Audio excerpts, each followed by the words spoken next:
राम मंदिर के मुद्दे पर आप एक बात तो मेरे को चुभ रही है, क्या? पूछो आपसे। जी पूछिए। जी शंकराचार्य ने भी कहा है कि राम मंदिर का भी निर्माण पूरा नहीं हुआ है। जब मंदिर निर्माण पूरा नहीं होता तो प्राण प्रतिष्ठा हो जाती है ऐसे। तो चाची आप साध्वी जी कैसे हैं? बस बढ़िया पत्रकार साध्वी जी, होते आप हुए। सुनाइए। मैं बिल्कुल ठीक हूँ, आप बताइए। बस बढ़िया। ये राम मंदिर के मुद्दे पर आप मैं गया हुआ था, हर शहर में झांकियां निकल रही हैं राम मंदिर की उसमें। तो अभी मैं वहां गया था तो मैं बात कर रहा था तो एक बात तो मेरे को चुभ रही है, क्या? पूछो आपसे। जी पूछिए। जैसे कि शंकराचार्य ने भी कहा है कि राम मंदिर का भी निर्माण पूरा नहीं हुआ है। और लोग मतलब अभी वो जैसे बीजेपी कर रही है, ये एक प्रोपेगेंडा है, एजेंडा है। मतलब अभी जब मंदिर निर्माण पूरा नहीं होता तो प्राण प्रतिष्ठा हो जाती है ऐसे। काशी विश्वनाथ जी में जब प्राण प्रतिष्ठा हुई थी वहां भी मंदिर पूरा नहीं हुआ था। दूसरी बात मैं आपको कहूं कि ना तो ये राजनीतिक प्रोग्राम है, इसमें यदि वेबसाइट पर जाकर देखें तो सारा पैसा जनता का लगा हुआ है, इसमें सरकार का कोई पैसा लग ही नहीं रहा। तो फिर ये राजनीतिक प्रोग्राम कहां से हो गया? दूसरी बात, यदि हम इसे राजनीतिक मोड़ दें तो पहले हमारी जो जो पहले पार्टियां थी उन्होंने ये कहा कि राम मंदिर की तारीख नहीं रखी जा रही। जब राम मंदिर की तारीख रखी गई तो उन्होंने कहा हमें न्योता नहीं भेजा गया, फिर उन्हें न्योता भी भेज दिया गया तो वो आ नहीं रहे हैं। अब शंकराचार्य कोई इसके विरोध में नहीं है। शंकराचार्य जी हमारे जो आदि गुरु हैं वो ये कहते हैं कि हम इसके विरोध में नहीं है। उन्होंने देखो कार सेवा देखिए 1992 की है, जब जो है कार सेवकों पे गोलियां चलाई गई मुलायम सिंह सरकार में, तो हमारे धर्माचार्यों ने बलिदान दिया। उनका ये कहना है कि ये जो मंदिर ट्रस्ट होते हैं ये साधुओं के हैं और इनको साधुओं के सुपुर्द कर दिया जाए, उनका ये कहना है, ना कि वो इसके विरोध में है। नहीं, बात विरोध वाली नहीं कर रहा मैं। जैसे कि देखिए जो शंकराचार्य के पद है वो हमारे देश में बहुत ही ज्यादा प्रतिष्ठित हैं, बिल्कुल। ये धार्मिक हैं। तो काफी जैसे इससे जैसे अब बड़ा ये इतना बड़ा राम मंदिर निर्माण होने जा रहा है और भाई मतलब 500 साल की लड़ाई हम जीतते हैं, बहुत खुशी की बात है ये तो। खैर, तो इसमें भाग नहीं लेना चाहिए शंकराचार्यों को। देखिए चलो सभी, शंकराचार्य। देखिए आदि गुरु शंकराचार्य जी सभी इसमें सम्मिलित है। देखिए क्या होता है कि वो आ नहीं पा रहे हैं, ये कोई ना कोई विषय है।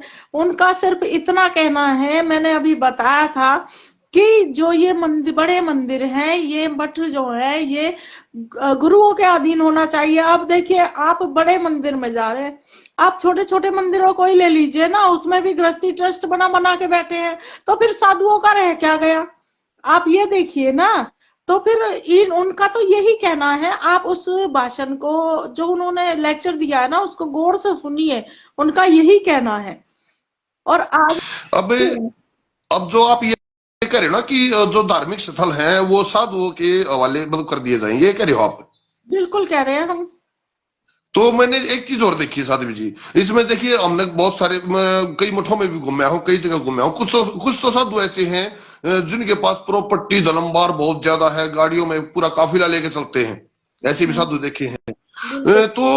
वो काफिला वो वैसे तो साधुओं को ज्ञान देते हैं, पूरी दुनिया को ज्ञान देते हैं कि मोह माया से दूर रहो, और खुद मोह माया के जंजाल में है। तो उस चीज को आप कैसे मतलब डिफेंड करेंगे फिर? देखिए हमारा देश जो है वो ऋषि परंपरा का देश है। पहले के हम्म। संसाधन कुछ और थे, आज के संसाधन कुछ और हैं। आज हम इलेक्ट्रॉनिक मीडिया से आपसे बात कर रहे हैं ना। तो हम्म। पहले क्या था, पहले हम कंदमूल खाकर गुजारा करते थे, जंगलों में रहते थे और जो है अपना जीवन का निर्वाह करते थे। हम्म। और आज की व्यवस्थाओं के अनुसार देखिए ये तो पद की गरिमा है जी, किसी का पद मंत्री का है तो किसी का प्रधानमंत्री का है, किसी का विधायक का है और किसी का नीचे है। तो ये तो सब नहीं, पद बात की गरिमा है ना जी। बात तो खैर ठीक है। अब जैसे कि मान लीजिए ये ले लो आप, अब थोड़े राजनीति की तरफ भी चला है। जैसे एनसीपी के अवार्ड ने कहा, नेता एक अवार्ड जो एनसीपी से महाराष्ट्र से आते हैं, उन्होंने कहा कि राम जो थे वो उसमें वन में थे तो वो मांस इत्यादि खाया करते हैं। हालांकि ये बहुत अच्छी और घटिया बातें हैं, ऐसी बातें नहीं होनी चाहिए, चाहे वो मंत्री पे पद पे है, किसी भी पद पे है। तो मैं ऐसे ही कुछ तथ्य रखता हूं। अब जैसे एक एसपी के विधायक हैं, ये इधर गोरखपुर से, उन्होंने कहा कि अयोध्या में जैसे ये पब्लिक एकत्र कर रहे हैं तो बीजेपी वाले एक एजेंडा करके खुद ही बम फोड़ गए और फिर बाद में ये भी बोल सकते हैं कि ये आतंकवादियों का हमला था। तो ये जैसे कि मतलब जितना भी टारगेट किया जा रहा है सनातन धर्म को, सनातन भाई बीमारी है, मलेरिया है, कोई कुछ भी बोल देता है, तो ये एक सनातन को सीधा सीधा टारगेट कर रहे हैं। तो इनके खिलाफ सनातनी जितने भी हमारे चाहे वो शंकराचार्य हैं, चाहे भाई नाथ संप्रदाय से हैं, या किसी भी अखाड़े से, जो ना अखाड़े से आते हैं, कहीं से भी आते हैं, उनको एक विशेष अभियान नहीं करना चाहिए कि भाई सनातन को बार बार टारगेट किया क्यों जा रहा है। देखिए, इसकी विडंबना तो हमारे खुद के भीतर है ना, क्योंकि हम, पता है क्या है, हमारे बीच में ही जो चंद छुपे हुए होते हैं ना, वही अपने धर्म को टारगेट करते हैं और वही जो है अपने धर्म के लोगों को हानि पहुंचाते हैं। और इसी वजह से जो है हमारा धर्म में बार बार की जो इन लोगों में गिरावट आती है। धर्म आज भी वही है और पहले भी वही था, हमेशा रहेगा। लेकिन क्या है, विडंबना यही है कि हमारे बीच में छिपे हुए जो जयचंद है ना, वो कार्य होने नहीं देते, और कोई विडंबना नहीं है। मैं एक अपनी जो जैसे मैं किसी विशेष समुदाय के प्रति नहीं बोल रहा हूं। जैसे कि चलो मान लिया हमने जो अयोध्या के ऊपर मुकदमा था, उसमें दो संप्रदाय आमने सामने थे, हिंदू पक्ष और मुस्लिम पक्ष। मैंने एक मुद्दा और देखा, जैसे कि छोटे छोटे मंदिर हैं। एक मंदिर है बनियानी गांव में, जो कि खट्टर का पैतृक गांव है, उसमें मैं विशेष कर बुलाया गया हूं और कल भी बुलाया जा रहा हूं। कल पूरी पंचायत इकट्ठी हो रही है, संडे को 1 बजे का टाइम दिया गया है कि वहां पे दो गुट ही आमने सामने, जैसे कि मतलब हिंदू ही आमने सामने है, उसको मंदिर को भाई प्रॉपर्टी को हथियाने के कह लो या कुछ भी कह लो आप, चाहे गद्दी को हथियाने उसमें कह लो, यानी कि मतलब अपना जो हिंदू है वो भी एक नहीं है अपने धर्म के लिए। वो ही हमने कहा है ना, हमारे बीच में छिपे हुए जयचंद है, हमने खुद कहा है। देखिए, मैं एक बात बताऊं, आजकल जो सही है ना, उनको टारगेट किया जाता है। ठीक है, कैसे? हमारे हिंदू धर्म में, हमारे सनातन धर्म के ही लोग कुछ इस प्रकार का काम करते हैं, जब तक कार्य होता नहीं पहले तो यूज करते हैं, और जब वो कार्य हो जाता है तो उसके कहते हैं ना कि सजी हुई दुल्हन के को देख ओढ़ पहन के चलने वाली दुल्हन। देखिए, मेरी बात को अन्यथा मत ले जाइएगा। जी जी जी। ओढ़ पहन के चलती हुई दुल्हन सबको सुंदर लगती है, लेकिन जब वो बंजर होती है तब उसका साथ देने के लिए कोई नहीं आता। तो इस प्रकार से जब तक चीज इस्तेमाल में नहीं आती, अब आप मंदिर का मुद्दा उठा रहे हैं, तो मैं बताऊं आपको, लालच के कारण ऐसा हो रहा है, और लालच कभी किसी का पूरा होता नहीं, क्योंकि गद्दी कभी किसी की सगी नहीं। आज मेरी तो कल तेरी बारी है, तो वो गद्दी पर तो बारी बारी से कोई ना कोई बैठता है। जो राजा ताकतवर होगा वो उस गद्दी पर बैठ जाता है। तो वही बात होती है, मंदिरों पर विवाद बढ़ते जा रहे हैं। छोटे छोटे मंदिरों पर लोगों ने ट्रस्ट बना लिए हैं। साधु का तो ये समझिए कि साधु को तो एक साइड इस तरह से किया जाता है जैसे साधु का कोई अस्तित्व ही ना हो। अब आप भी साधु हैं, एक साधु होने के नाते मतलब मैंने कुछ और भी बातें जो फील की हैं। जैसे कि अब आपने ही बोला कि भाई जब तक जरूरत होती है इंसान की तब तक ही वैल्यू समझते हैं, उसके बाद इस तरह से निकाल के फेंक देते हैं जैसे चाय में से मक्खी। तो जैसे कि अब आप साधु हैं, आप भी कई मठों या मंदिरों में या मतलब धर्म संस्थानों में जाती रहती हैं। तो साधुओं के प्रति एक जो विशेष एक घृणा का भाव एक उत्पन्न होता जाने लग रहा है दुनिया में। जैसे भाई नहीं यार, कोई साधु दिख गया नहीं, ये ढोंगी होगा, फ्रेबी होगा। तो वो ये कैसे क्या हो रहा है, समझ बात नहीं आ रही, साधुओं के प्रति इतना घृणा का भाव। देखिए, मेरे साथ, मैं भुक्तभोगी हूँ, मैं आपको बताऊं, मैं भुक्तभोगी हूँ। मैं कुछ समय पहले एक ऐसे मठ पर बैठी थी जहां पर जो है झील में पानी भरा हुआ, घास उगी हुई, और चारों तरफ मतलब गंदगी ही गंदगी थी। उसके बाद जब वो मठ मंदिर तैयार हो गया और लोग उसमें आने जाने वाले शुरू हो गए, वो बढ़िया चलने लगा। उसके बाद उन लोगों ने झूठा बवंडर रच दिया, जिसमें कि मतलब मैं उस वक्त बीमार थी, हॉस्पिटल में थी, लेकिन लोगों ने झूठा बवंडर तैयार कर दिया। अब जो है पब्लिक क्या समझते हैं कि भाई ये जो झूठा बवंडर है शायद ये कुछ हद तक सही होगा, लेकिन उसमें 1% भी सच्चाई नहीं थी। तो फिर मुझे ये समझ में नहीं आता कि मैं हमेशा नशा मुक्ति अभियान चलाती रही, हमेशा जो है समाज के लिए कार्य करती रही, और यहाँ तक कि देखिए, कहना तो नहीं चाहिए, हमारी पुलिस भी उसमें सहयोगी रही। ठीक है, लेकिन नहीं क्या कहना है, है, मैं तो एक बात और स्पष्ट रूप से कहता हूँ साध्वी जी, कि देखिए पुलिस जो है ना, प्रशासन जो है वो निष्पक्ष काम कर ही नहीं रहा है। निष्पक्ष काम मैंने बहुत कम देखा है, बहुत कम चांसेस देखे हैं कि निष्पक्ष काम प्रशासन करता हो। एक पक्षधर होता है, इनको सत्ता पक्ष की भी सुननी पड़ती है, फिर पैसे वाले को, जैसे कि ये भाई बेशक फिल्मों में दिखाया जाता है, लेकिन कहीं ना कहीं सच्चाई है कि कानून भी पैसे वाले का गुलाम है। लेकिन एक कानून व्यवस्था है जो, मुझसे कहा गया उस वक्त कि साध्वी जी आप है ना, देखिए इन लोगों के फोन आ रखे हैं, आप भी अपना कुछ तो ताकत दिखाइए। मैंने कहा भाई अगर सच्चाई को साबित करने के लिए भी मुझे ताकत दिखानी पड़े तो फायदा क्या है ऐसी सच्चाई का। लेकिन फिर भी मैं अपने रास्ते पर अडिग थी। मैंने सिर्फ एक ही फोन उठाया था। एक ही फोन आने के बाद शायद पूरा मेरे ख्याल से सिस्टम हिल गया हो। लेकिन एक बात बताऊं, मैं मुझे फोन करवाना पड़ा केवल ये साबित करने के लिए कि मैं सच्ची हूं, जबकि मेरे खिलाफ एक भी परसेंट सबूत नहीं था, कोई बात नहीं थी, सिर्फ झूठे लोगों के कहने की वजह से मुझे ये सब करना पड़ा। साधुओं के प्रति अब ये झूठा बवंडर जो रचा जाता है, किस लिए भाई? फिर मैंने अपनी मर्जी से ही, हालांकि किसी में हिम्मत नहीं थी कि भाई मुझे किसी भी जगह से हिला सके या कुछ भी कर सके, अपनी मर्जी से ही मैंने उस जगह का छोड़ना उचित समझा, क्योंकि कई साल हो गए थे वहां संघर्ष करते हुए, और इस तरह से बवाल होते रहते, फिर पंगा लेना, फिर वो सब करना। अरे कहाँ तक, जहां प्यार ही ना हो, जहां चाह नहीं वहां राह कैसी, और जहां पे आदर सम्मान ना हो वहां सोने की थाली में भी लात मार दो। और अपने में तो एक भावना है जी, आपा थूक के नहीं चाटा करते। अब मेरा मानना एक और चीज पे भी है साध्वी जी। देखिए जो साधुओं के प्रति एक द्वेष या घृणा भाव उत्पन्न होता है समाज में, उसमें कहीं ना कहीं दोषी वे भी हैं जो कि इस भगवा वस्त्र को धारण करके, और मैंने खुद देखे साध्वी जी, और उनकी वीडियो भी है मेरे पास में, जो दिन में मांगते हैं साधु बन के और शाम को ठेके में मिलते हैं। तो वो भी एक बड़ा कारण रहा है जो कि साधुओं की मान प्रतिष्ठा को मतलब भंग कर रही है जो लोग। ये भी बिल्कुल सच्चाई है, कुछ मैं खोटा कुछ जग खोटा, ये सच्चाई है। लेकिन उसमें उनका क्या दोष है जो सच्चे हैं? उसमें उनका क्या हाँ दोष है? उसकी बस सजा वो हो उन्हें जाता है। भुगतनी पड़ती। हाँ वो हो जाता है, गेहूं के साथ गुण भी पिस जाता है फिर कई बार, ये हो जाता है। चलिए अब वैसे कैसा मान रहे हैं, आपके पास इनविटेशन नहीं आया अयोध्या का? मेरे पास इनविटेशन है, लेकिन मैं जो है ना, कुछ समय मतलब थोड़ा सा फीवर है तो इस वजह से जा नहीं पा रही हूँ। यहीं से श्री राम जी को मेरा हृदय से नमन है, क्योंकि हर हृदय में राम है, राम रोम रमा।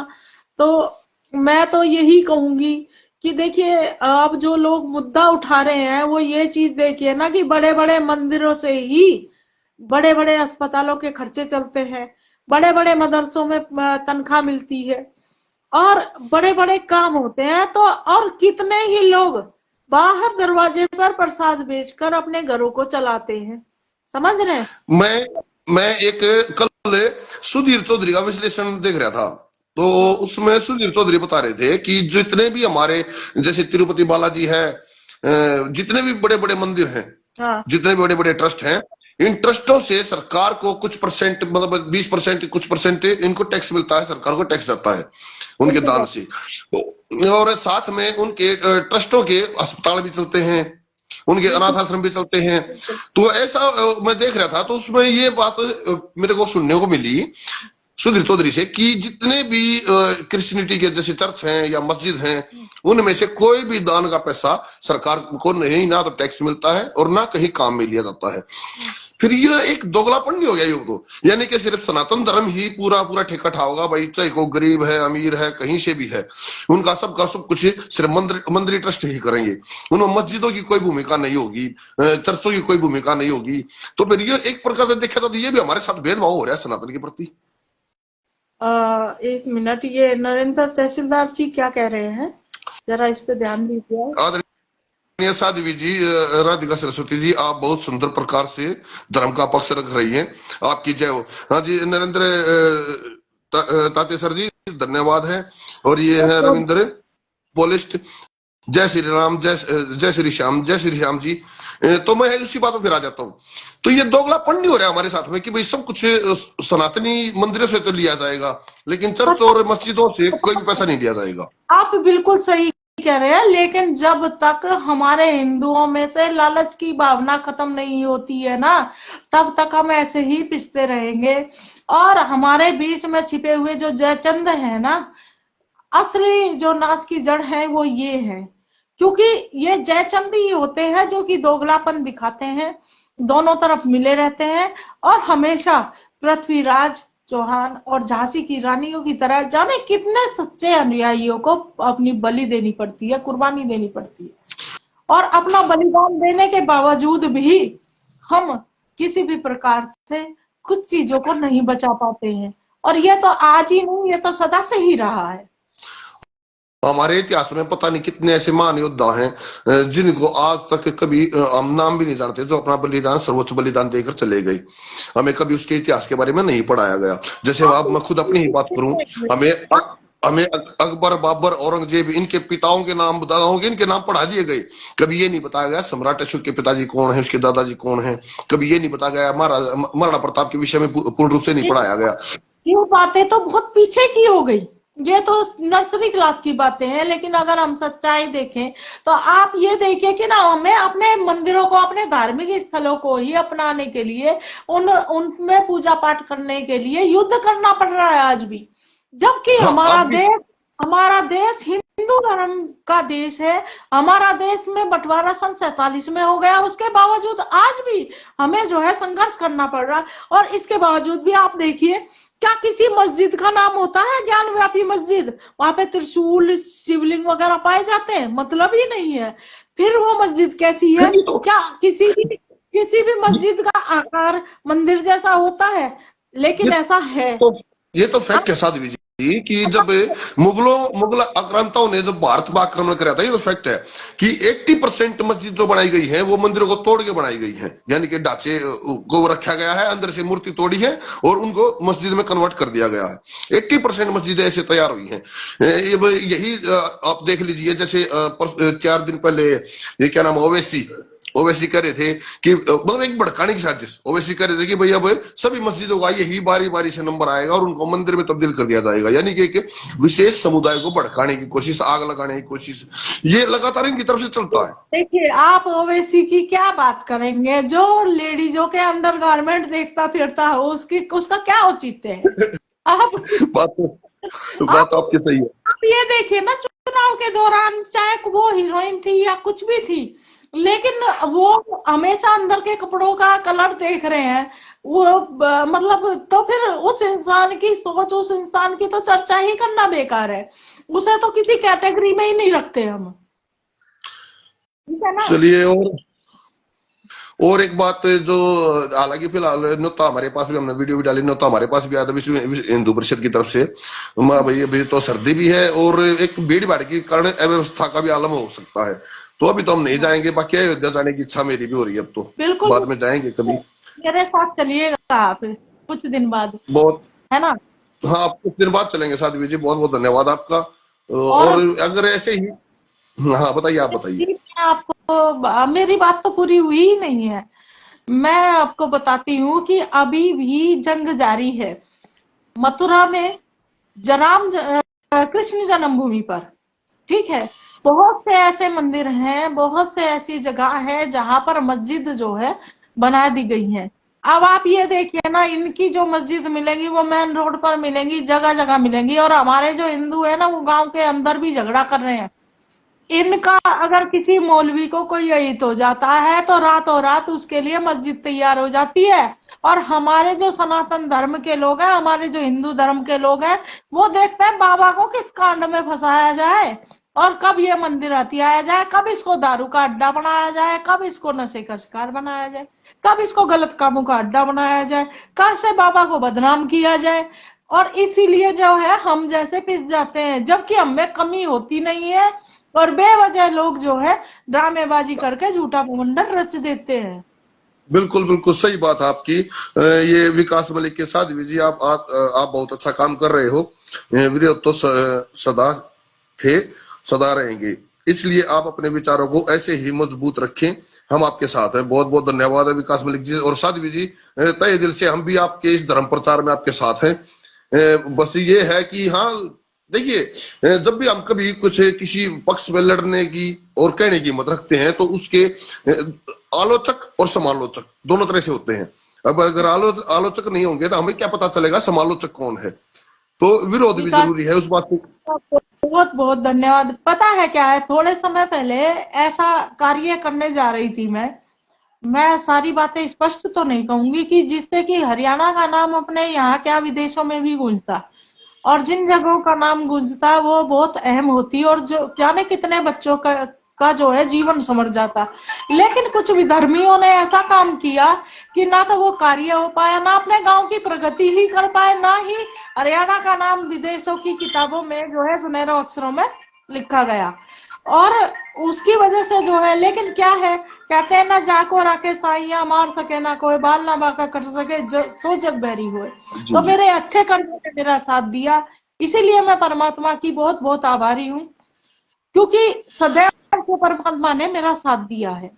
और मैं, और सुनिए तो, जो हाँ जी हाँ जी। विधर्मी आज परमात्मा की कृपा से उनको सजा भी मिल रही है। और मैं तो यही कहूंगी, जो भी गलत करेगा, जो जैसी करेगा वैसी ही भरेगा।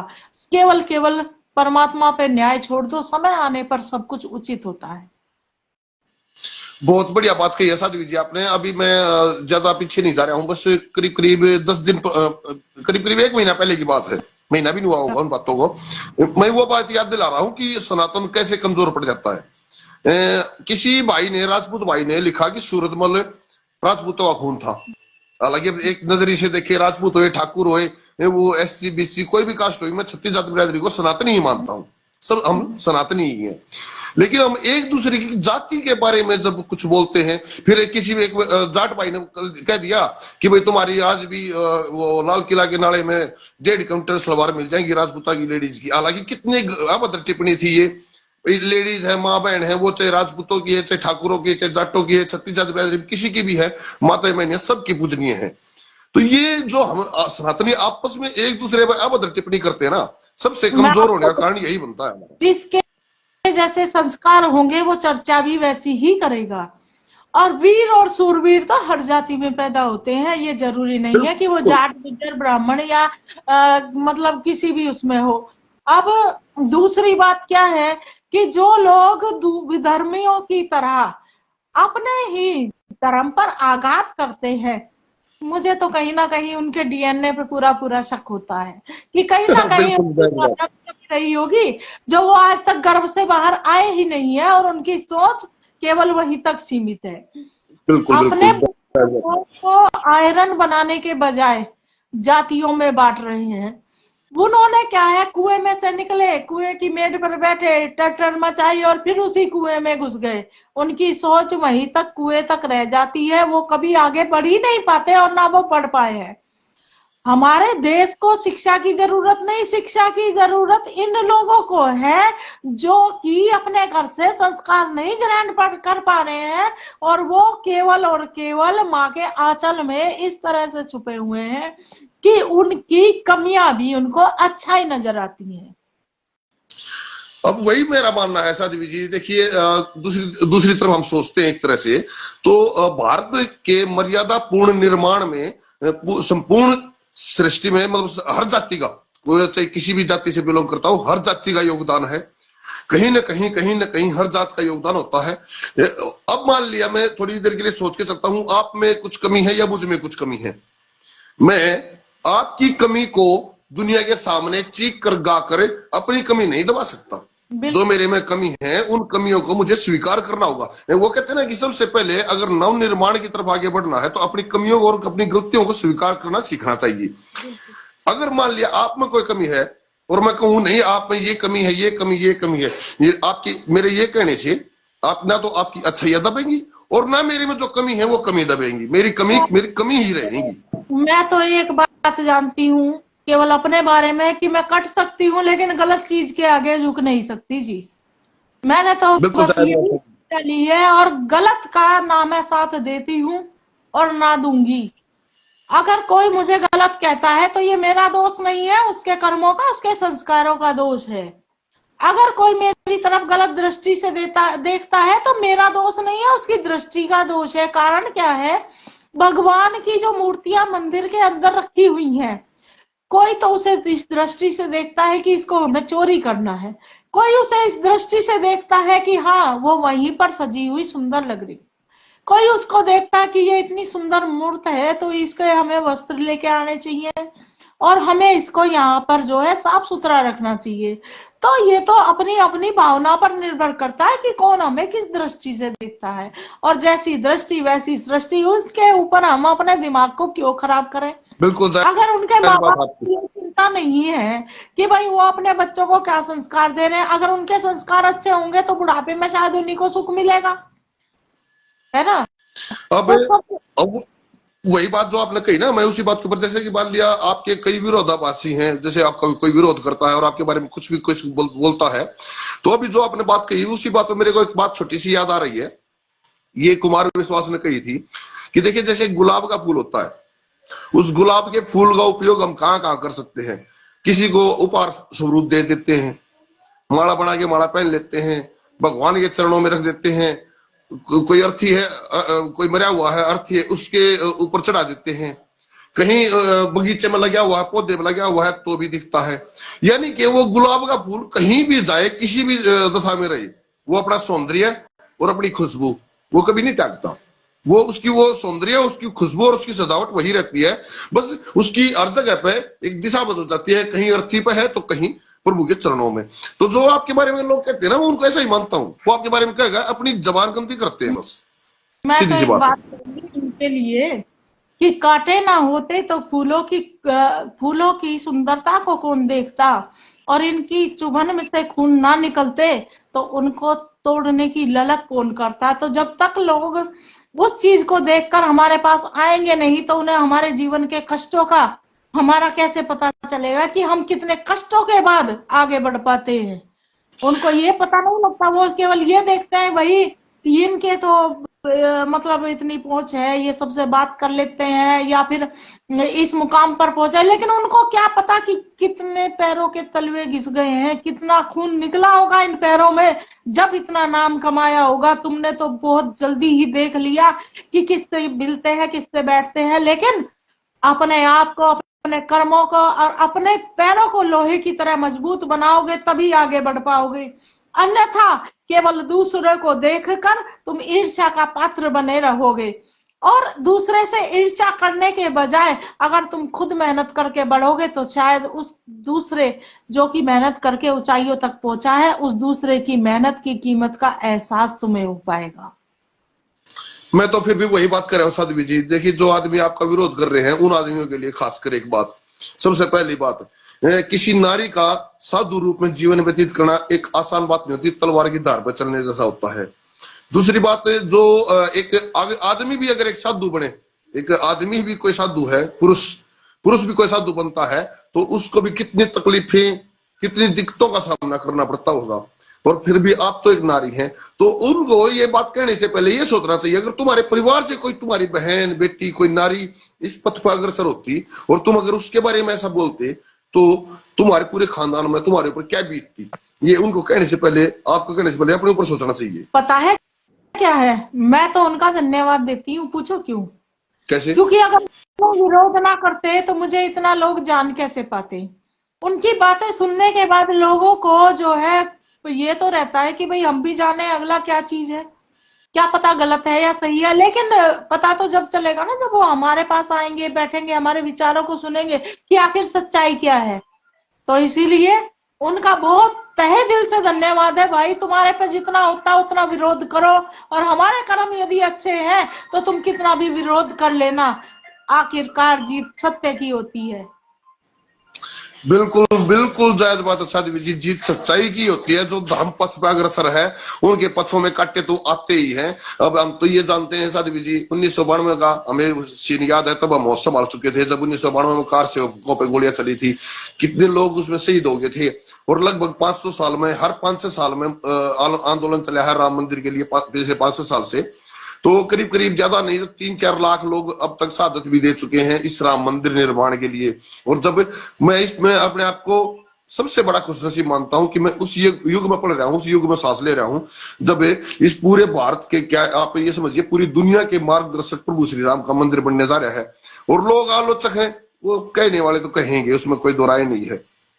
तो सबसे बड़ी बात तो ये है कि हमारे आराध्य श्री राम का मंदिर बनने जा रहा है, इससे बड़ी खुशी हमें नहीं होनी चाहिए। देखिए, जो राम का विरोधी है वो देश का विरोधी है, वो राष्ट्र का विरोधी है, इसमें तो बिल्कुल कोई शक बिल्कुल। नहीं। और राठी जी, घबराने ये का तो मतलब ही नहीं है। राठी जी, रविंद्र पता राठी कह रहे हैं है, मैं तो विरोधियों से घबराना नहीं चाहिए। तो भाई साहब, राठी साहब घबरा नहीं रहे, बल्कि लड़ रही है साध्वी जी तो विरोधियों से लड़ रही है। और लड़ना ही एक प्रथम कर्तव्य होना चाहिए इंसान का, क्योंकि लड़ाई ही जीत दिला सकती है। पता क्या राठी जी, मुझे मालूम है कि मौत एक बार मेरे सामने आ सकती है, बार बार नहीं आ सकती। इसीलिए मैं मौत से कभी नहीं घबराया करती। मैं तो ये कहती हूँ कि अगर मौत में दम होगा तो वो मुझे भेज जाएगी, और अगर मुझ में दम होगा तो मौत के सीने पर भी पैर रख के निकल जाऊंगी। बाकी आना तो उसको है, ये तो निश्चित है, तो उससे ये घबराऊं क्यों। विकास मलिक कह रहे हैं धर्म की जीत के लिए श्री कृष्ण ने सारे हथकंडे अपनाए थे साध्वी जी। इसलिए आप निश्चित होके इस धर्म की लड़ाई में जो फैसला लोगे वो अच्छा ही होगा। आप जैसे सच्चे साधुओं की इस देश को जरूरत है। आप अच्छी साध्वी के साथ साथ एक अच्छे लीडर भी हैं, इसलिए आप ऐसे ही लोगों को गाइड करते रहिए। तो वही बात जो अभी कह रहे थे साध्वी जी, अगर आलोचक नहीं होंगे तो हमें क्या पता चलेगा कि हमारा समालोचक कौन है। आलोचकों का होना भी जरूरी है। कोई बुराई करने वाला होगा तभी तो पता चलेगा कि हमारी अच्छाइयों को भी कोई कबूल करने वाला है। पता क्या है दिनेश जी, जब जब मुझ पे परेशानी आई है ना, तब तब मैंने अपने आप को सबसे दूर कर लिया। और मैंने हमेशा ये कोशिश की है कि मेरी वजह से किसी को नुकसान ना पहुंचे। और दूर क्यों कर दिया? क्योंकि मैं ये चाहती हूँ कि मेरे ऊपर किसी का एहसान ना हो, ताकि ताकि जो है आने वाले वक्त में कोई ये ना कह सके कि हमने तुम्हारे ऊपर ये एहसान किया हुआ है। क्योंकि लोगों को आजकल आदत है बहुत जल्दी अपना एहसान जता देने की। तो इसीलिए मैंने सिर्फ उसका सहारा पकड़ा, उस परमात्मा का, और उस परमात्मा ने मुझे न्याय दिया, सचमुच न्याय दिया। मैं तो साध्वी जी खुद एक बात कबूल करता हूं। देखिए, मैं एक समय में डिप्रेस्ड था, थोड़ा सा डिप्रेशन में चला गया था। और मैं इस बात को कबूल करता हूं मीडिया के थ्रू ही, मीडिया के ऊपर ही, कि आप में एक ऊर्जा का संचार है। जब मैं आपसे मिला हूं और आपके प्रवचन सुने हैं तो थोड़ा ऊर्जा का संचार मिला है, और दोबारा मैं खड़ा हो पाया हूं। उसमें कोई दो राय नहीं है कि आप में एक ऊर्जा का संचार है। और ये ऊर्जा का संचार सिर्फ भगवा धारण करने से नहीं आता, ये होता है खुद को साबित करने के लिए। जैसे आपने खुद को साबित किया है, साधा है एक साधु रूप में। जो आपने मतलब दिया है वो मेरे लिए अनमोल है, और उसके लिए मैं सदैव आपका ऋणी भी रहूंगा। ये राठी संघर्ष में जो साथ बिल्कुल दे सही कहते हैं राठी वो जी आप। ऐसा नहीं होता। उनके लिए कहने की आवश्यकता नहीं होती राठी जी, अपने तो अपने आप खड़े हो जाते हैं। और बिल्कुल कहने बिल्कुल। से तो छोटा करना होता है, समझ रहे अच्छा, हैं अब ना। एक दूसरी तरफ रुख मोड़ूंगा मैं इस चर्चा का भी, और आपका ध्यान भी दूसरी तरफ खींचूंगा। मैं पिछले कई दिनों से एक ताऊ है उसके कांटेक्ट में आया हूँ, और ताऊ बड़ी बढ़िया बढ़िया बात कर रहा है। खासकर जो आजकल लेडीज, लड़कियां, खासकर जो लड़कियां अपने आप को वायल करने के लिए नंगी नंगी पोस्टें, रील वगैरह बनाती हैं, ये आगे जाकर आगे आने वाली हमारी पीढ़ी को खराब ही कर रही है। तो उसके बारे में आपका क्या संदेश रहेगा सभी जी? मैं एक बात कहूं, इसका सबसे बड़ा जो वो जाता है, वो जाता है हमारे बॉलीवुड पे, और दूसरा जाता है माता पिता के संस्कारों पे। जब माता पिता रोक लगाएंगे तो भला संतान की क्या हिम्मत कि भाई वो नग्नावस्था में घर से निकल जाए। तो जब बच्चा, पहले क्या होता था, पहले बैग चेक होते थे बच्चों के 8वें दिन, लड़कियों के भी लड़कों के भी, कि बच्चे स्कूल में जाने तो क्या पढ़ रहे हैं। लेकिन आजकल कोई मतलब ही नहीं है। आजकल ये इलेक्ट्रॉनिक मीडिया ऐसी हो गई है, माँ बाप का कोई ध्यान ही नहीं है। माँ बाप खुद इसमें लगे रहते हैं, उन्हें पता ही नहीं है बच्चे कर क्या रहे हैं। तो इसमें बच्चों का दोष नहीं है, सबसे पहला दोष उनके माता पिता का है। हाँ, बात तो यही आ जाती है। मैं भी उस ताऊ तो यही कहूँ था, माताओं सबसे बड़ी दिक्कत हो रही है कि जो हमारे माता पिता, आजकल बच्चों के माता पिता हैं, वो एक एक दो दो बच्चे हो गए हैं। ज्यादा लाड़ के चक्कर में वो पूरे संस्कार जो अपने बड़ों से मिले हुए संस्कार है वो नहीं दे पा रहे बच्चों को, जिसके चलते ऐसी दिक्कतें हो रही हैं। बिल्कुल। तो मैं तो एक ही बात कहूंगा, जितने में मेरे बहन भाई सुने हैं, आपके माध्यम से, आपके द्वारा, कि देखिए ठीक है, अपने आप को एक्सप्लोर करो, दिखाओ, रील बनाओ, पर किन बातों पे? भाई जैसे हमारे गांव में है, भाई धार काट ली, गोबर गिर लाग रही है, हमारी बाण जो काम कर रहे हैं, उन चीजों को दिखाओ। वो चीजें अच्छी है, फिर भी एक समाज में शिक्षा देंगे कि हाँ, एक पढ़े लिखे बच्चे भी काम कर रहे हैं, सारा काम कर रहे हैं, अपना खेत क्यार का, डांगर डोर का, हर चीज का। तो इस तरह की रील भी तो बना सके हैं, जरूरी थोड़ी ना है भाई ऐसे एक मतलब अभद्र व्यवहार, जो अभद्र तरीके से जो रील बनावे हैं। कई बार सोचता हूँ कि जो जो लड़कियां ऐसी रील बनाती हैं, क्या उनके भाई नहीं है, बहन नहीं है? पता है दिनेश जी क्या है, उनको अपनी खूबसूरती के ऊपर शक है कि वो जो है सादगी में सुंदर नहीं लगेंगी। वो सोचती हैं नग्नता दिखाकर वो बहुत ज्यादा खूबसूरत लगती हैं, लेकिन उनको ये नहीं पता अगर फूल को तोड़कर डाल दिया जाए तो खाली खराब हो जाएगा। फूल हमेशा अपनी डाली पर खूबसूरत लगता है। इसीलिए मेरा तो उनसे यही अनुरोध है, वस्त्र पहनो लेकिन मर्यादा में। हमारा देश, हमारा परिवहन, हमारा भारत सुंदरता और सादगी का प्रतीक है। तो अपने देश की, अपनी सादगी की, अपनी मर्यादाओं को, अपने माता पिता को, संस्कारों को छिन्न छिन्न ना करके अपने माता पिता के संस्कारों को ये दिखाइए कि हमारा देश संस्कार प्रधान देश है। ये जो वेस्टर्न कल्चर जो है भारत में घुसने लग रहा है ना, कि अपने आप को बस ये सोच है, जो लड़के हैं उनकी भी, आजकल के जो लड़के हैं उनकी भी, और जो आजकल की लड़कियां हैं उनकी भी, कि मेरे को सबसे सुंदर और सबसे अच्छा कैसे दिखना है। बस उसी सोच के तहत चल रहे हैं कि जैसे पहले वस्त्र धारण होते थे, बोले 52 गज का दामन, मेरे याद है दादी हमारी पहना करती, 52 गज का दामन, फलान मतलब ये जो भी बात है, उनमें वो बहुत खूबसूरत लगा करती।